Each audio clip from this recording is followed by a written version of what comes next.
ये मैं कैसे कह सकता हूँ? ये असत्य है, छल है आचार्य। युद्ध में शत्रु के साथ बल का प्रयोग करना है या छल का, ये उस शत्रु पर निर्भर करता है। उस शत्रु किस प्रकार का है उस पर निर्भर करता है। मगध का शत्रु छल पर विश्वास करता है और इसलिए हमें छल करना ही होगा। और ऐसा छल करने से शत्रु भ्रमित होकर कोई ना कोई भूल अवश्य करेगा। सारा खेल प्रत्यक्ष और परोक्ष का है।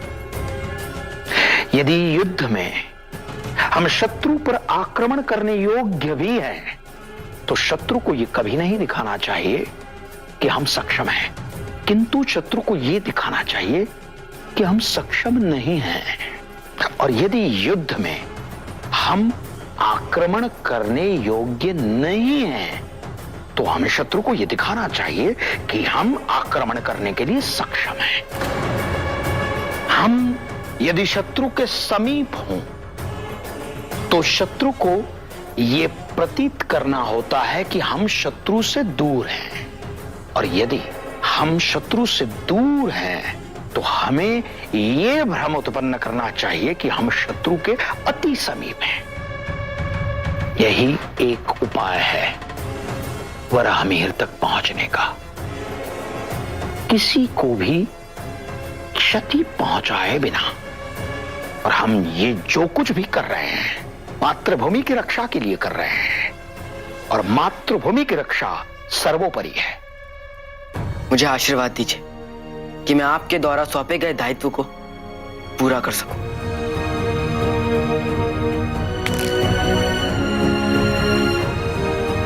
कल्याणमस्तु।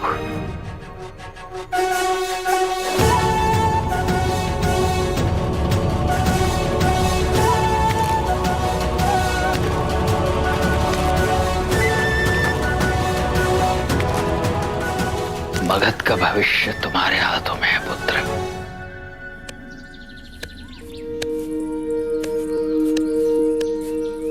क्या हो रहा है, कुछ समझ नहीं आ रहा। आचार्य ने इतना बड़ा आरोप स्वीकार क्यों किया, जबकि सबको विश्वास है कि यह सत्य नहीं है।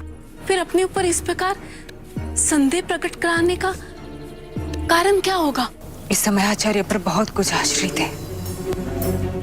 वो अपना दायित्व भले भांति जानते हैं। यदि उन्होंने इतना बड़ा निर्णय लिया है, तो उसके पीछे जरूर कोई योजना होगी। शत्रु की चाल को निष्क्रिय करने के लिए, शत्रु को अनार्वित करने के लिए। मुझे चिंता इस बात की है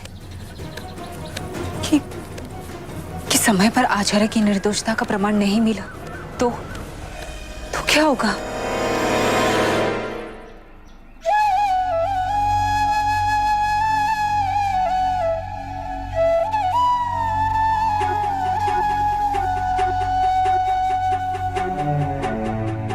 उन्हें आपके साथ ऐसा नहीं करना चाहिए था।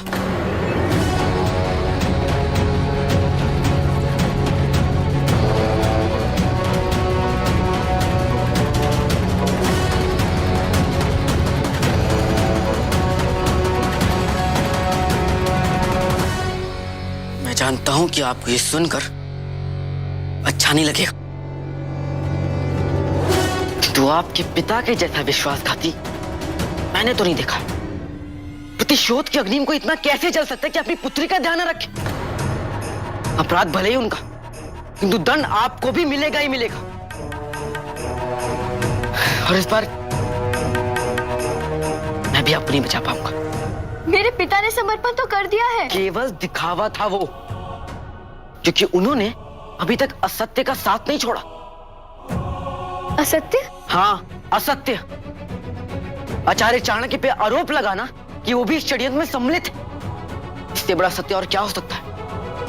और ये मैं इसलिए नहीं कह रहा हूं कि आचार्य ने मगध को अपने जीवन के इतने वर्ष समर्पित किए, बल्कि इसलिए कह रहा हूं क्योंकि मैं जानता हूं कि वो निर्दोष है।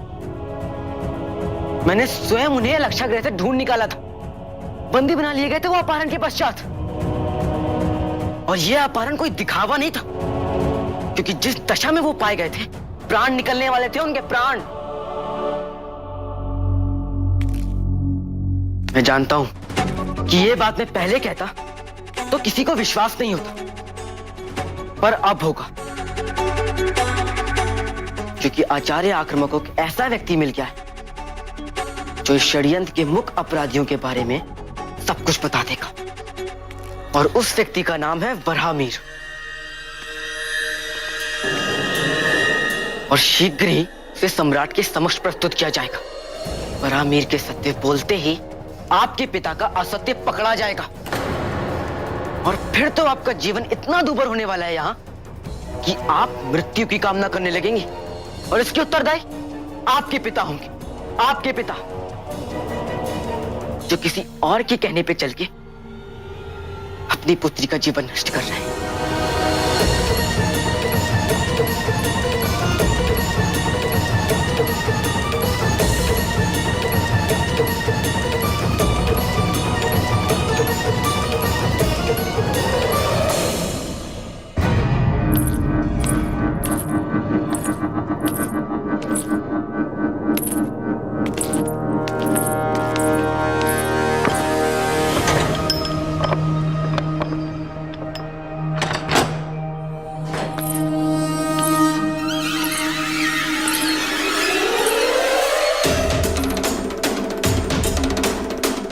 मेरी पुत्री,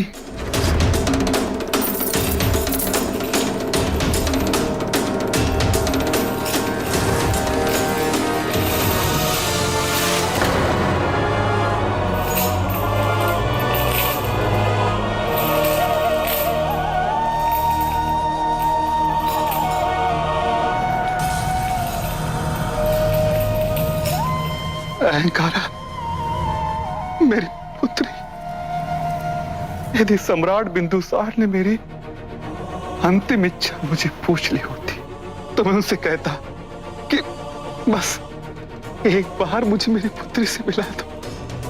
पुत्री, तुझे देखने के लिए मेरी आंखें तरस गई थी। मैंने सुना था जब मृत्यु का समय समीप हो तब मनुष्य और पाप ना करके सत्य के मार्ग पर चलने लगता है, किंतु आप तो अब भी असत्य का साथ दे रहे, उसका हाथ थामे हुए। असत्य? कौन सा असत्य? सोचिए, आपने कितने झूठ कहे हैं कि आपको ज्ञात ही नहीं है कि मैं किस सत्य के बारे में बात कर रही हूँ। पुत्री, ये सब मैंने केवल तुम्हारी सुरक्षा निश्चित। मेरी सुरक्षा? यदि आपको मेरी इतनी सी भी चिंता होती तो आप ये सब नहीं करते। आपने जो भी किया अपने हेम को शांत करने के लिए किया, अपने को शक्तिशाली सिद्ध करने के लिए किया, अपनी सत्ता स्थापित करने के लिए किया, और आचार्य चाणक्य पर झूठा आरोप लगाकर आपने मेरी सुरक्षा नहीं, मेरी मृत्यु सुनिश्चित कर दी है। करा। क्योंकि सत्य यही है कि आचार्य निर्दोष है, और शीघ्र ही सम्राट बिंदुसार को भी इसका प्रमाण प्राप्त हो जाएगा। ऐसा कुछ नहीं होगा। आपके आत्मविश्वास का कारण मैं नहीं जानती, किंतु आपके लिए जानना आवश्यक है कि आचार्य के गुप्तचरों को वराहमिर मिल गया है। असंभव। अशोक ने मुझे स्वयं बताया है, और जिसने भी आपको आश्वस्त किया है कि आचार्य पर झूठा आरोप लगाकर आप मेरी सुरक्षा कर देंगे, तो वो आपकी ही तरह कोई झूठा है। आचार्य के गुप्तचर वराहमिर को सम्राट के समक्ष प्रस्तुत करने वाले। वराहमिर से सत्य सुनकर सम्राट को ज्ञात होगा कि आपने उनके साथ पूरा छल करने का प्रयास किया था। इसके कारण सम्राट ने मुझे मुक्त कर देने का जो आश्वासन आपको दिया था, उसकी पूर्ति ना करके मेरे लिए पुनः मृत्यु दंड की घोषणा कर देंगे। मेरी ईश्वर से यही प्रार्थना है कि मुझे आपसे पहले मृत्यु दी जाए, आपके सामने, ताकि आपको अपने पापों की कुछ तो अनुभूति हो।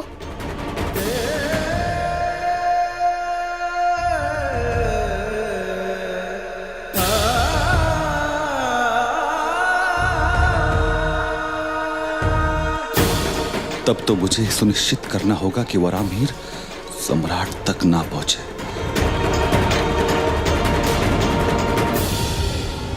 पिताजी, पिताजी क्या? कोई सहायता कीजिए इनकी, शीघ्र आइए पिताजी।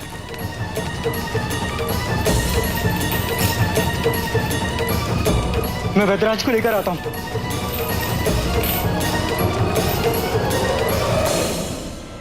आचार्य अपने शत्रुओं को बहुत अच्छे से समझते हैं, इसलिए उन्होंने मुझे पहले ही सचेत कर दिया कि ऐसा कुछ होने वाला है।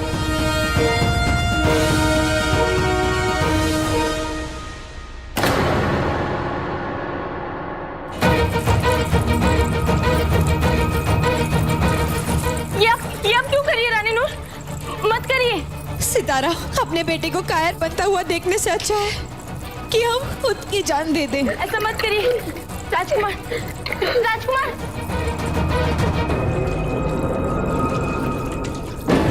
राजकुमार, ये देखिए आपकी माता क्या कर रही है। माँ, रानी नूर। नहीं सितारा, आज हमें हमारे पुत्र श्यामा के अलावा कोई नहीं बचाएगा। आज श्यामा को तय करना होगा कि उसे उस लाक्षय ग्रह की आग के साथ जीना है या अपनी माँ के साथ।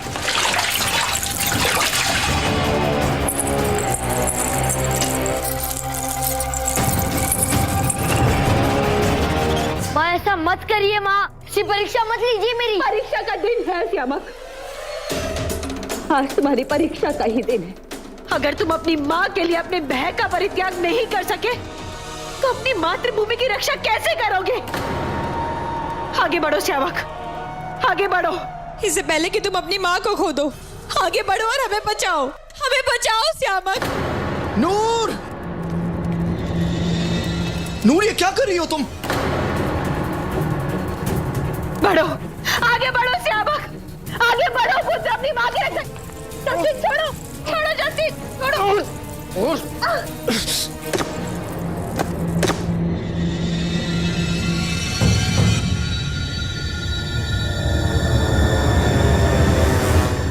श्यामक, श्यामक, राजवैद्य को बुलाओ। जी। श्यामक,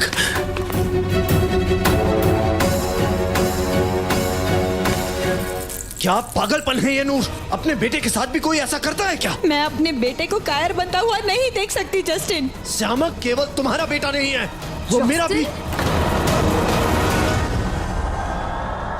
वो मेरा भी शिष्य है।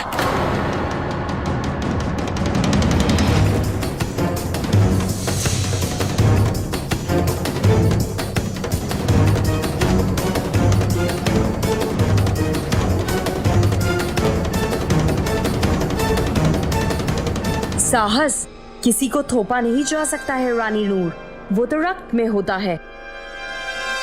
और जहां तक हम जानते हैं कि मौर्य वंश के रक्त में साहस का अभाव नहीं, अर्थात वो कमी खुरासनी रक्त की ही कमी है। जितनी शीघ्र अपनी पुत्र की दुर्बलता को स्वीकार करोगी, उतनी ही उससे अपेक्षाएं भी कम होंगी और उतना ही उसकी असफलता का दुख भी कम होगा। राजवैद्य उपलब्ध नहीं है अभी। कहाँ है वो बंदी गृह। वो राजा जी राज की तबीयत अचानक बिगड़ गई, उन्हीं को देखने गए हैं।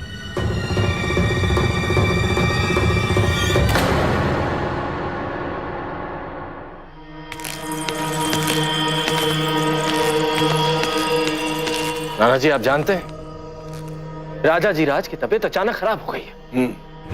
कुछ सैनिकों को देखा था मैंने, वैद्य को बुलाने जा रहे थे, उन्हीं से पता चला।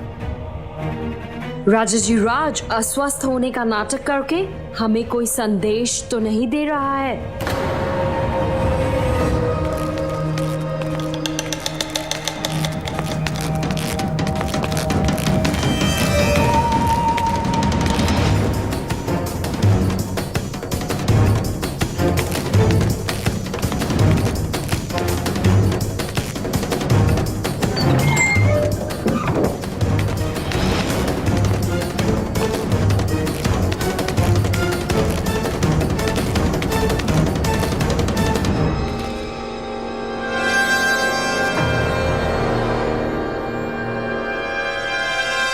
ये कौन है और किससे भेंट करने आया है? आप सभी लोगों ने अपने साथ साथ मुझे भी फंसा दिया है। जब मैं वहां पहुंचा तो देखा राजा जी राज केवल ढोंग कर रहे थे ताकि मेरे द्वारा आप लोगों तक एक संदेश पहुंचा सके। मुझे धमकी दी राजा जी राज ने कि अगर मैंने उनकी सहायता नहीं किया तो वो सम्राट से कह देंगे कि षड्यंत्र में मेरी भी अहम भूमिका है। लड्डुओं में शारीरिक एवं मानसिक अचेतना उत्पन्न कराने वाले पदार्थ मैंने ही उपलब्ध कराया था। ठीक है, संदेश यहाँ लाओ। यहाँ हो क्या रहा है? कुछ समझ नहीं आ रहा। वरामीर चाणक्य के निशाने पर है।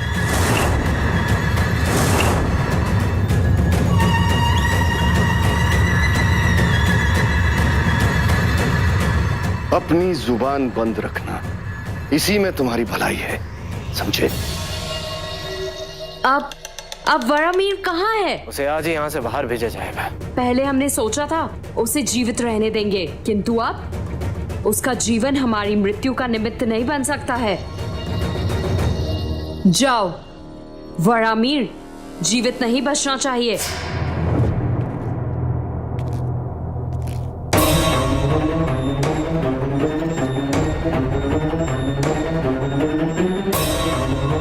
संभव है कि इसको वरामीर की हत्या करने का आदेश दिया गया होगा, और यदि ये सच है तो इसका पीछा करते करते मैं वरामीर तक पहुंच सकता हूं।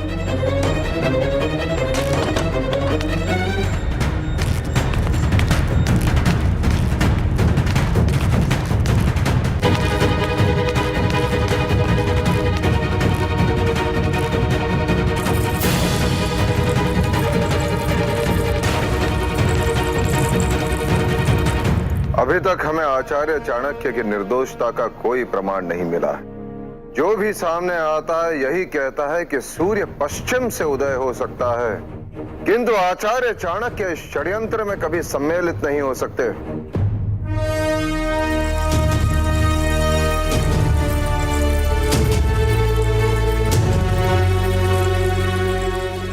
भावुकता न्याय का आधार नहीं बन सकती पुत्र।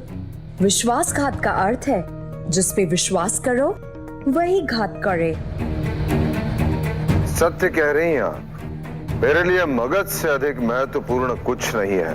हाँ, भावुकता न्याय का आधार नहीं बन सकती, किंतु शीघ्रता में अन्याय हो ये मैं नहीं चाहता। किंतु इतनी देर भी ना कर देना कि अभियुक्तों को अपने बचाव का मार्ग ढूंढने का समय मिल जाए, अन्यथा इस विलंब का मूल्य उसी मगध को चुकाना पड़ जाएगा जिसे तुम सुरक्षित करना चाहते हो। तो हमें क्या करना चाहिए? जब सब कुछ इतना स्पष्ट है कि आचार्य चाणक्य ही अपराधी है, फिर उसे स्वीकार करके निर्णय लेने में अनिश्चितता नहीं होना चाहिए। माँ, यह आवश्यक नहीं है, जो प्रत्यक्ष है वही सत्य है।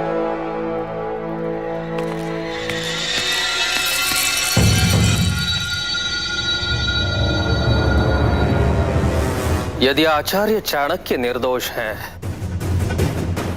तो फिर दोषी कौन है?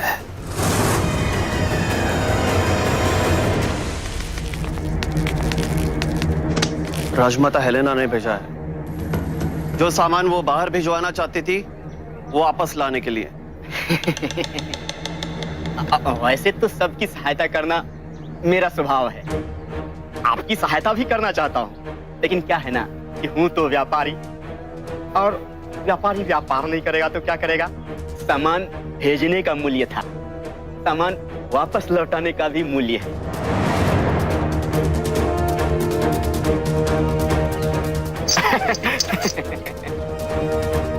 वो भंडारगृह में है।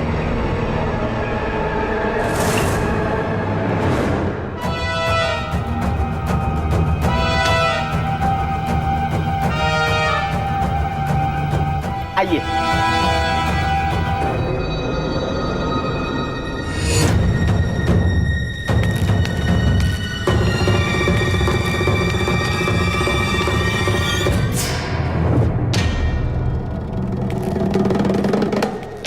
वरामीर!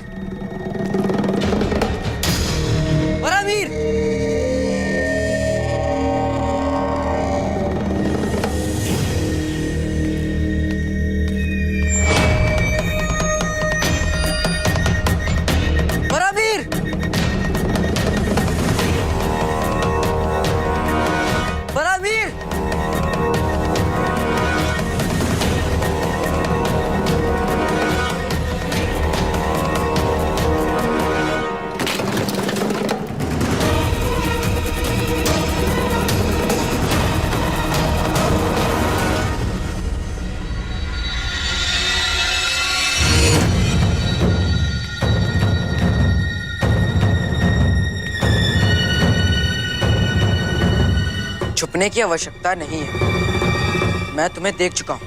कौन हो तुम?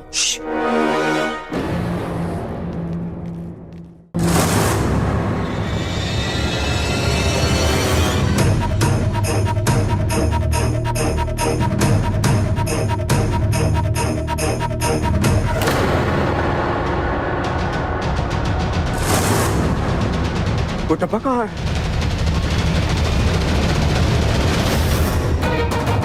कुटप्पा कहाँ है? यही तो थी। कहाँ है वो? अभी थोड़ी देर पहले यही रखा था। पता नहीं ऐसा कैसे। कहीं चाणक्य के सैनिक पुस्तक हमसे पहले तो नहीं पहुंच गए? चारों ओर फैल जाओ और ढूंढो, वो यहाँ से अधिक दूर नहीं पहुंचे होंगे।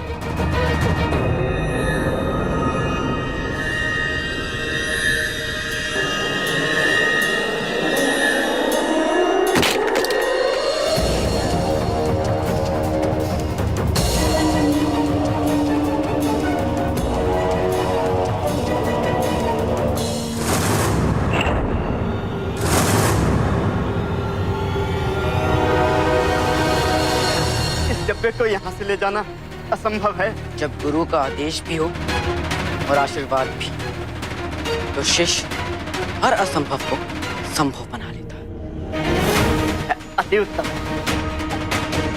ऐसी आयु में इतने उच्च विचार, अति उत्तम। मूल्य चुका दो और ले जाओ। मूल्य चुकाने के लिए केवल मेरे पास मेरे प्राण हैं। यदि ऐसा है तो चलो एक काम करते हैं, तुम मेरे एक दास को मल्ल युद्ध में पराजित कर दो और ये डब्बा ले जाओ। मुझे स्वीकार है। इतने क्षण सामना कर पाएगा ये बालक? एक क्षण भी नहीं। क्या बात करते हो?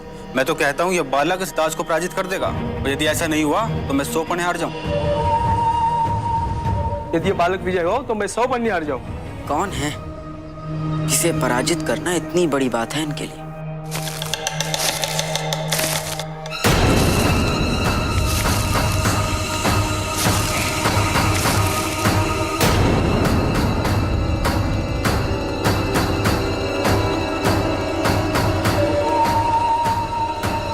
कठिन तो होगा।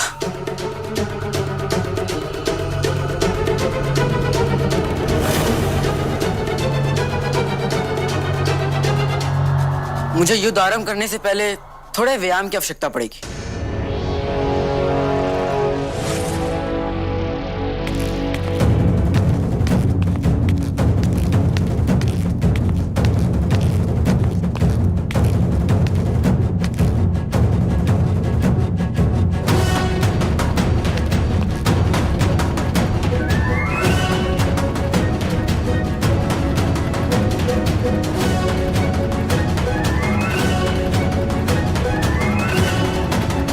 सारी शक्ति व्यायाम में ही उड़ा दोगे तो युद्ध क्या करोगे?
डब्बा। नाम तो बता दो अपना। अशोक। तुम साधारण बालक नहीं हो, ले जाओ अपना पुरस्कार।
नेत्र बंद कर लेने से नियति परिवर्तित नहीं होती आचार्य। कल सम्राट बिंदुसार अपना निर्णय सुनाएंगे। क्या आप तैयार हैं? कि आपने कल्पना भी नहीं की परिस्थितियां ऐसे परिवर्तित हो जाएंगी।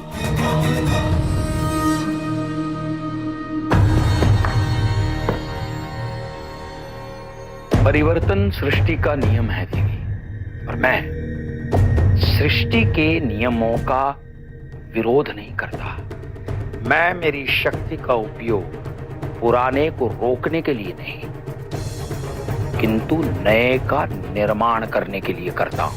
हम दोनों यही जानते हैं कि आपके पास अपनी निर्दोषता का कोई प्रमाण नहीं है। प्रमाण इस समय नहीं है, इसका अर्थ ये नहीं होता कि प्रमाण है ही नहीं। सूर्य और चंद्र के भांति सत्य कभी छिपाया नहीं जा सकता, उसे तो उजागर होना ही है, और इस बार भी होगा, अवश्य होगा। और हम आपको आश्वस्त करते हैं कि ऐसा इस बार नहीं होगा, भले ही उसके लिए हमें ग्रह नक्षत्रों की दिशा पलटनी पड़ जाए।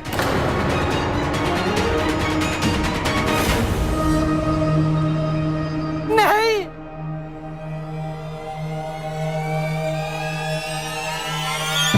आपने यहाँ किसी वामन को जाते देखा है? नहीं।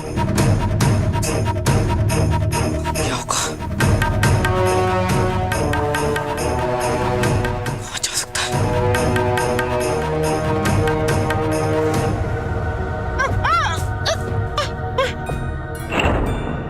मुझे जाने दो, मुझे छोड़ दो।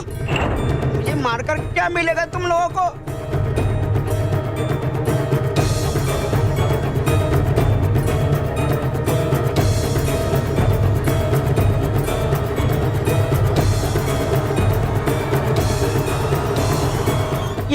ये अनैतिक है। ये सब राजमाता हेलेना की चाल है। मैंने सदैव यूनानियों का साथ दिया है, जैसा कहा वैसा किया। मुझे पुरस्कृत करना तो दूर, वो यूनानी मेरी हत्या करना चाहते हैं। ये किसी के भी मित्र नहीं है। ये हमें आपस में लड़ाकर हम पर राज करना चाहते हैं। देख लेना तुम लोग, जो कुछ भी आज मेरे साथ हो रहा है, सब तुम सबके साथ भी होगा। मुझे जाने दो मित्र। मेरी हत्या करके किसी को कोई लाभ नहीं, और ना ही मेरे जीवित रहने से किसी को नुकसान। सम्राट, यदि आचार्य चाणक्य कल तक अपनी निर्दोषता सिद्ध करने के लिए कोई प्रमाण एकत्रित नहीं कर पाए तो क्या होगा? एक और राजा जी राज की गवाही, दूसरी ओर वो आचार्य का मोहर लगा हुआ पत्र, और तीसरी ओर आचार्य स्वयं अपने अपराध को स्वीकार कर लेते हैं। यदि आचार्य की निर्दोषता का प्रमाण नहीं मिलता तो न चाहते हुए भी मुझे आचार्य को राजद्रोही घोषित करना होगा, उन्हें दंड देना होगा। किंतु मैं ईश्वर से यही प्रार्थना करता हूं, मगध के इतिहास का ये काला दिन कभी ना हो।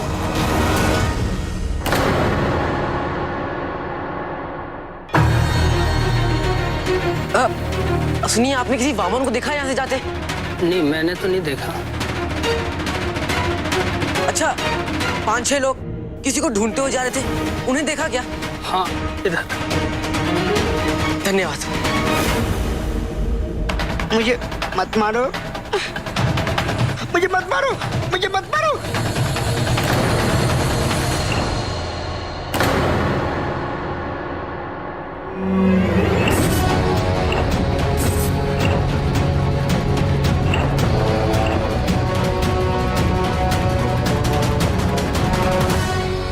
पकड़ो उसे।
वरामीर को मुक्त करा के लौटेगा तो राजभवन ही वही घेर लेंगे दोनों को।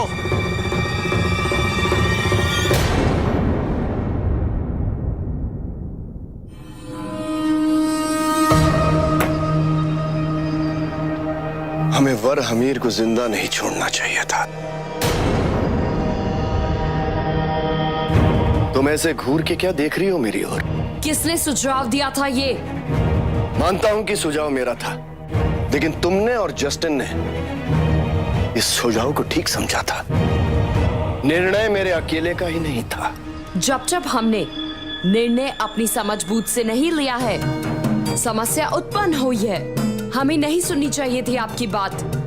एक तो हमें ये समझ नहीं आ रहा है चाणक्य क्या चाल सोच रहे हैं, और अब उस पे ये वारमीर की चिंता। तेरा अब चिंता करने से क्या होगा? तुम्हें अनुमान भी है? वरामीर ने यदि बिंदुसार के साथ सत्य कह दिया तो क्या होगा?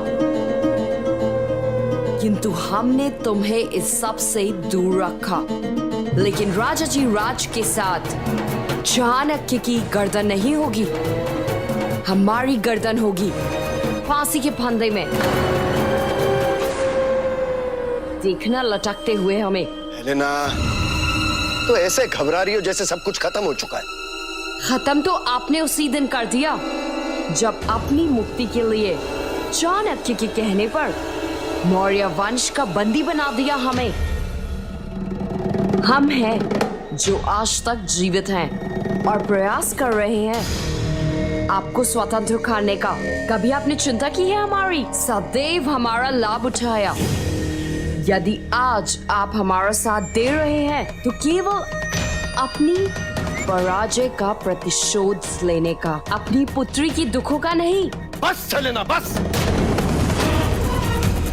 100 बार तुम मुझे ये बातें सुना चुकी हो, और कितनी बार मैं तुमसे माफी भी मांग चुका हूं। अगर इतनी ही नाराजगी है मुझसे तो फिर मेरी मदद क्यों मांगती हो तुम? जाओ लड़ो। आप दोनों शांत हो जाइए, ये समय इन बातों का नहीं है। हमें आपसी विश्वास बढ़ाना चाहिए। हम ये सब एक दूसरे के भले के लिए ही तो कर रहे हैं।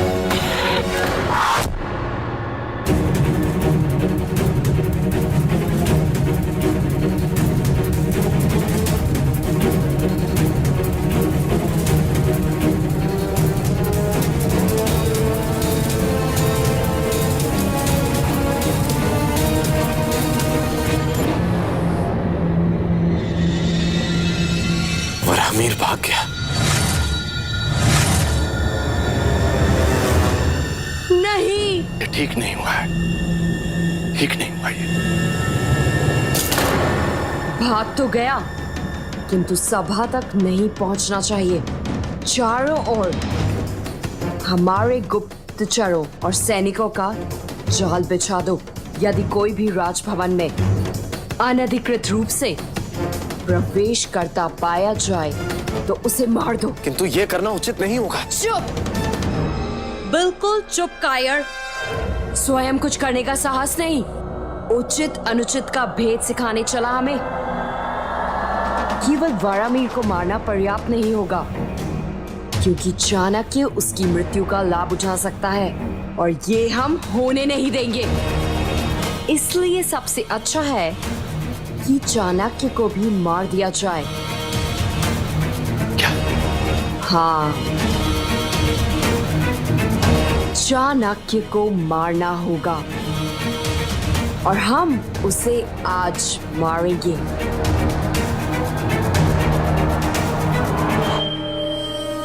हमने आज से पहले सम्राट को कभी इतना उद्विग्न नहीं देखा था। यदि आचार्य चाणक्य दोषी पाए गए तो सम्राट कभी किसी पर विश्वास नहीं कर पाएंगे दोबारा। भ्रम जितनी शीघ्र टूट जाए उतना ही अच्छा है।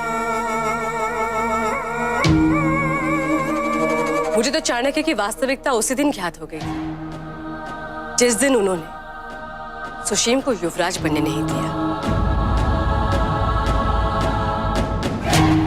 और हास्यास्पद तो ये था कि उन्होंने सुशीम के स्थान पर श्यामक जैसे दुर्बल बालक को सिंहासन के योग्य समझा। महारानी चारुमित्रा, हमारे पुत्र श्यामक को आप इस वार्तालाप से बाहर ही रखें। क्यों? श्यामक दुर्बल नहीं है। लाक्षागृह से जीवित बाहर निकलने के बाद श्यामक भयभीत हो गया था, रो भी रहा था, है ना? कौन भयभीत नहीं था, बताइए। और जहां तक रही अपने भय पर विजय प्राप्त करने की बात, तो श्यामक हमारा पुत्र है और वो अपने भय पर विजय प्राप्त जरूर करेगा। कायरता को क्षमा करना, उसे भूल जाना संभव नहीं है रानी मीनू। मैं पूछती, श्यामक जैसे दुर्बल, रोते हुए और कांपते हुए युवराज पर कौन क्यों और कैसे विश्वास करेगा? ये भी तो सुनिश्चित नहीं कि ऐसा आक्रमण दोबारा होगा भी है। कौन जाने, चाणक्य जैसे विश्वासघाती इस मगध में और भी छुपे हो। निर्दोष है वो।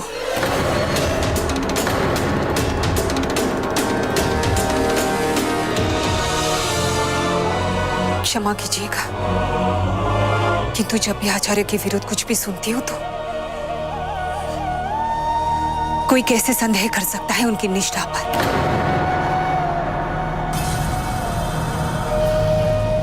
मगध का बच्चा बच्चा जानता है, उन्होंने मगध के लिए अपना संपूर्ण जीवन समर्पित किया है। किसी राजद्रोही ने उन पर आरोप लगाया तो क्या हमारा उन पर से विश्वास उठ जाएगा? इतने वर्षों उन्होंने मगध के लिए जो कुछ भी किया, क्या उसका विस्मरण हो जाएगा? मर्यादा में रहो।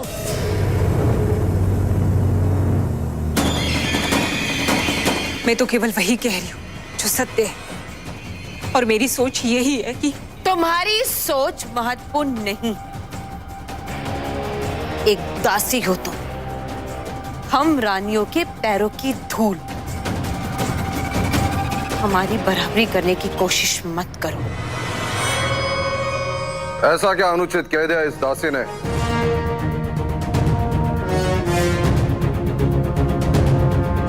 जब तक आचार्य चाणक्य पर लगा आरोप प्रमाणित नहीं होता, तब तक वो निर्दोष हैं।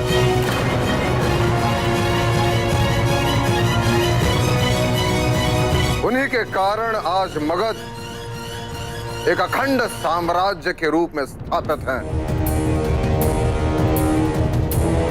उनके प्रति सम्मान रखना, उन पर आस्था रखना मगध के प्रत्येक राजभक्त का कर्तव्य है।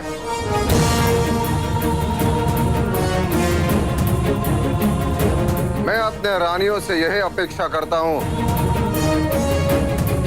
कि वो इस बात का स्मरण रखें।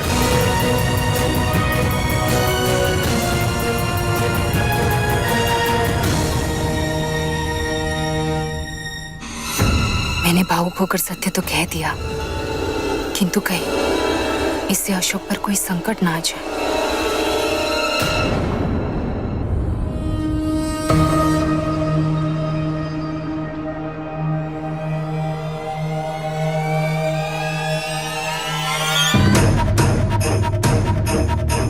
संसार में इससे विशैला बिच्छू नहीं है। इसे विशेष आपके लिए मंगवाया है, दूर देश से। इतना विशैला कि डसते ही प्राणी क्षणों में ऊपर, उपचार की तो स्थिति ही उत्पन्न नहीं होने देता। इसलिए इसे अत्यंत महत्वपूर्ण लोगों की हत्या करने के लिए प्रयोग किया जाता है। मृत्यु की पुष्टि हो जाने पर इससे दुगना धन देंगे तुम्हें।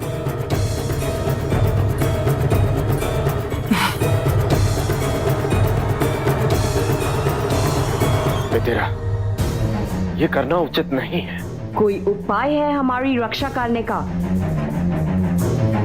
जब तुम हमारी रक्षा करने को योग्य नहीं हो तो मुंह बंद रखो और जो हम कर रहे हैं वो करने दो।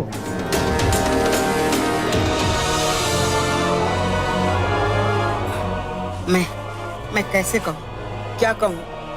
शब्द नहीं है मेरे पास तुम्हारा आभार व्यक्त करने के लिए। और फिर आज के इस संसार में कौन अपने प्राणों पे खेल के किसी और की प्राणों की रक्षा करता है, वो भी निस्वार्थ। तुम बहुत साहसी हो बालक। ईश्वर तुम्हारी रक्षा करे। यश किंतु मूर्ख ने मैंने जो भी किया निस्वार्थ नहीं, उद्देश्यपूर्ण है। वो तुम्हारे प्राण इसलिए लेना चाहते थे ताकि तुम किसी को उनका सत्य न बताओ, और मैंने तुम्हारे प्राण इसलिए बचाए क्योंकि मैं चाहता हूं कि तुम सत्य बताओ, इस षड्यंत्र में साक्षी बनकर। मैं समझा नहीं, किसकी बात कर रहे हो तुम? कौन सा सत्य? देखो, तुमने हमारी सहायता की, उसके लिए धन्यवाद। अब तुम अपने रास्ते और हम अपने रास्ते। तुम क्या सोचते हो कि वो हत्यारे तुम्हें जीवित छोड़ देंगे? तुम कहीं भी जाओ वो तुम्हें अवश्य ढूंढ निकालेंगे। अरे जो आचार्य चाणक्य मौर्य वंश को लक्ष्य बना सकते हैं, उनके लिए तुम क्या हो? और यदि तुम मेरा साथ देते हो तो मैं तुम्हें जीवन दान दिला सकता हूं। अब तुम्हें चुनना, जीवन या मृत्यु।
मुझे पूर्ण विश्वास है कि आचार्य चाणक्य अपनी निर्दोषिता सिद्ध कर देंगे।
आक्रमक को भी चाणक्य की मृत्यु का समाचार मिल गया।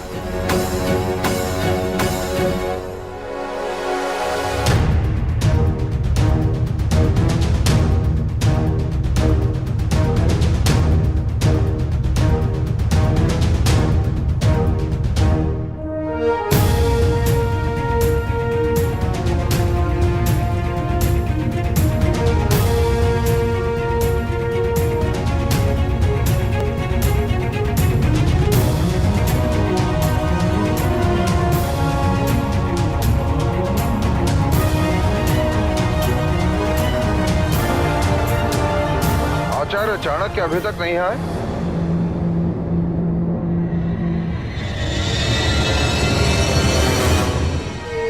आश्चर्य की बात है ना, आचार्य चाणक्य तो समय निष्ठा को इतना महत्व देते हैं, वो स्वयं इतना विलंब कर रहे हैं, और वो भी आज। पता नहीं क्या कारण होगा। कहीं ऐसा तो नहीं कि अपराध बोध के कारण वो यहाँ सबके समक्ष आना ही नहीं चाह रहे हो? आप ऐसा क्यों कह रही हैं? और ये जानते हुए भी कि समस्त मगध आज उनके द्वारा प्रस्तुत किए जाने वाले प्रमाण के लिए अधीर है, ऐसा विलंब अस्वाभाविक है। अस्वाभाविक तो अवश्य है।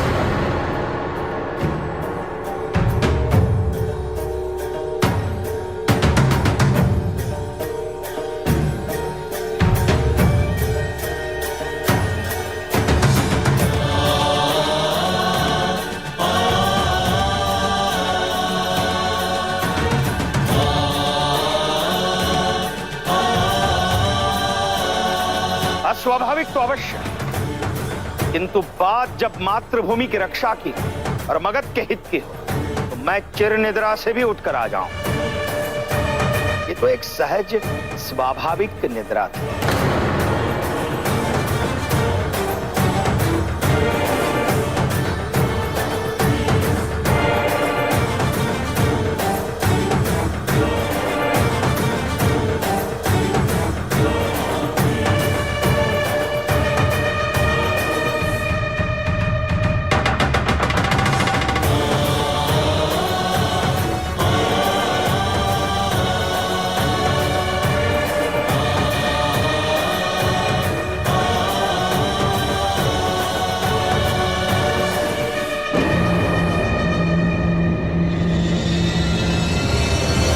विलंब के लिए मैं आप सभी से क्षमा मांगता हूं। विलंब होने का कारण यह है कि गत रात्रि भोजन के पश्चात एक वृश्चिक ने अपने गरल का पात्र बना लिया था मुझे।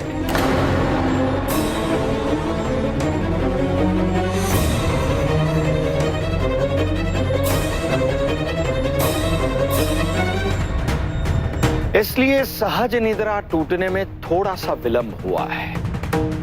वृश्चिक, गरल, आप ठीक तो है ना आचार्य? मुझे कुछ नहीं हुआ है सम्राट, किंतु जिस किसी ने इस वृश्चिक को मेरे वातायन से मेरे आवास में भेजा था, उस व्यक्ति के विषय में मैं कुछ नहीं कह सकता कि वो ठीक है या नहीं। तो आप ये कह रहे हैं कि उस वृश्चिक को किसी ने आपके कक्ष में आपकी हत्या करने हेतु? आप क्या कहना चाहते हैं महामात्य खल्लटन? किसी दूर देश से इतने समुद्र पार करके एक वृश्चिक स्वयं चलकर आया मेरे आवास में विचरण करने के लिए? कोई तो है सम्राट जो मुझे विदेशी वृश्चिक का विष प्राशन कराना चाहता है।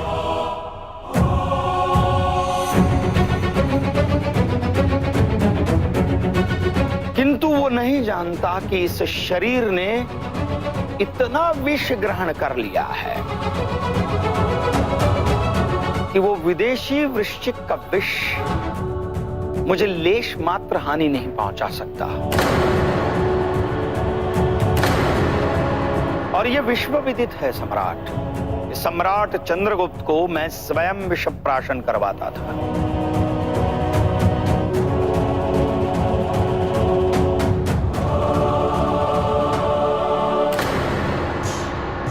और ये कोई नहीं जानता कि वो विषपान करवाने से पूर्व उस विष का प्रयोग मैं स्वयं सर्वप्रथम अपने शरीर पर करता था।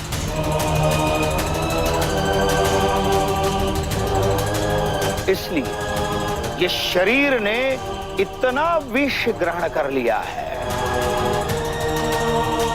कि ये विदेशी वृश्चिक का विष मेरे प्राण लेने के लिए पर्याप्त नहीं है।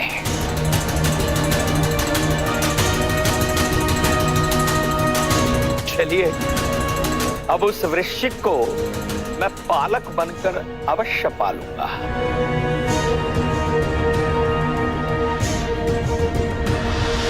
कौन हो सकता है जो आपकी हत्या करना चाहते हैं? यदि आपको ज्ञात है तो नाम बताइए। मैं नाम तो अवश्य बता सकता हूं, किंतु मेरा कथन प्रमाण नहीं हो सकता ना।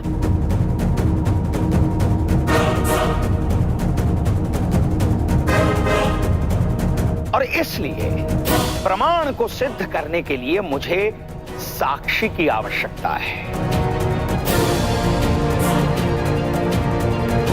एक ऐसा साक्षी जो न केवल षड्यंत्रकारियों के नाम बताए, किंतु वो स्वयं इस महत्वपूर्ण षड्यंत्र में सम्मिलित था।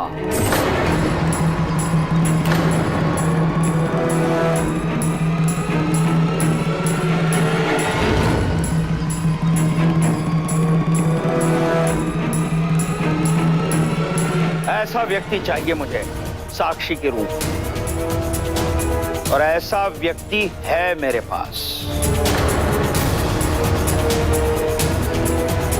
कौन है वो आचार्य? कहां है वो? हमारे मध्य में है। अशोक,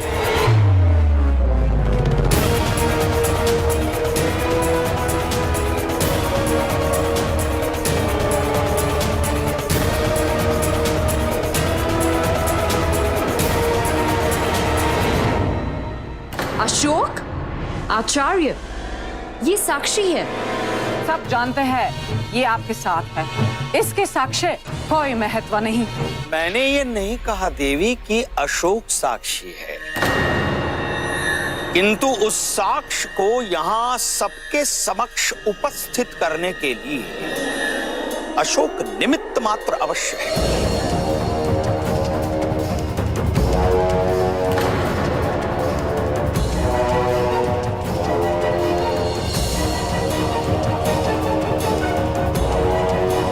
अशोक,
वरामीर,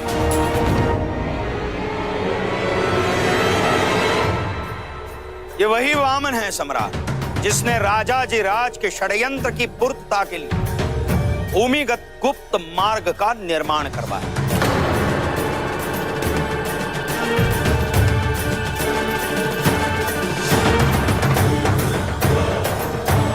सम्राट, जब सारे षड्यंत्रकारियों को यह प्रचिति हुई कि ये जीवित वराहमिहिर उनके लिए संकट स्वरूप है, इसलिए सारे षड्यंत्रकारियों ने वराहमिहिर की हत्या करने का प्रयास किया।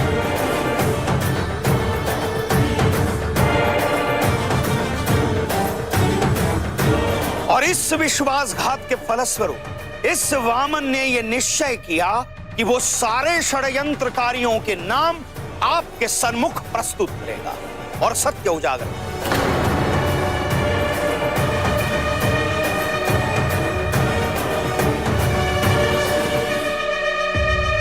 तुम्हें संपूर्ण सुरक्षा दी जाएगी वीरामीर। निर्भीक होकर उन सब के नाम बता दो।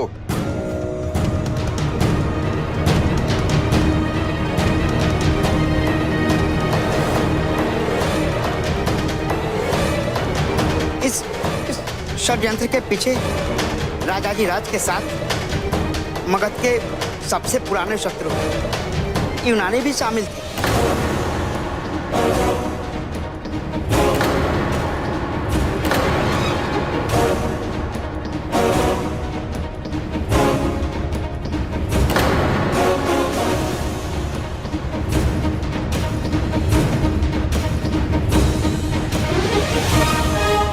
बताओ।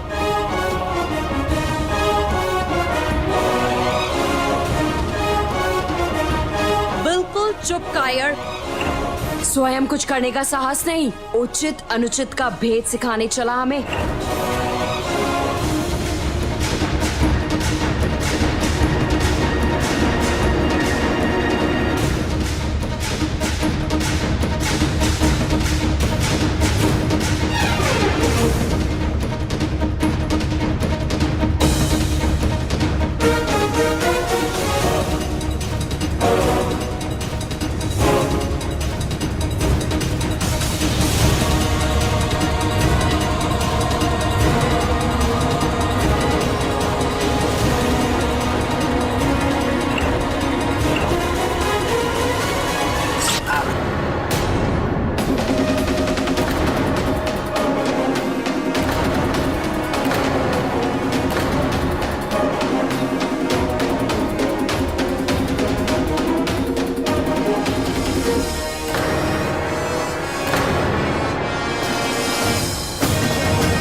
ऐसे विश्वासघाती व्यक्ति को मैंने इतने दिनों तक क्यों पाल कर रखा? पहले ही मार देना चाहिए था इसे।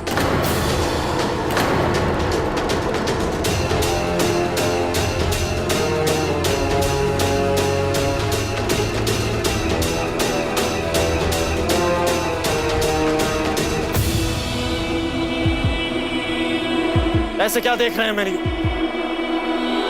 हाँ, मैं ही था ये घर की आग।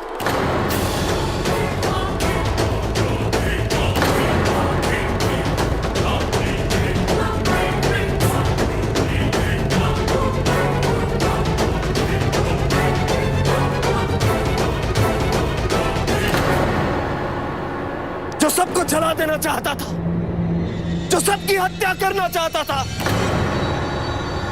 मैंने ही ये षड्यंत्र रचा था।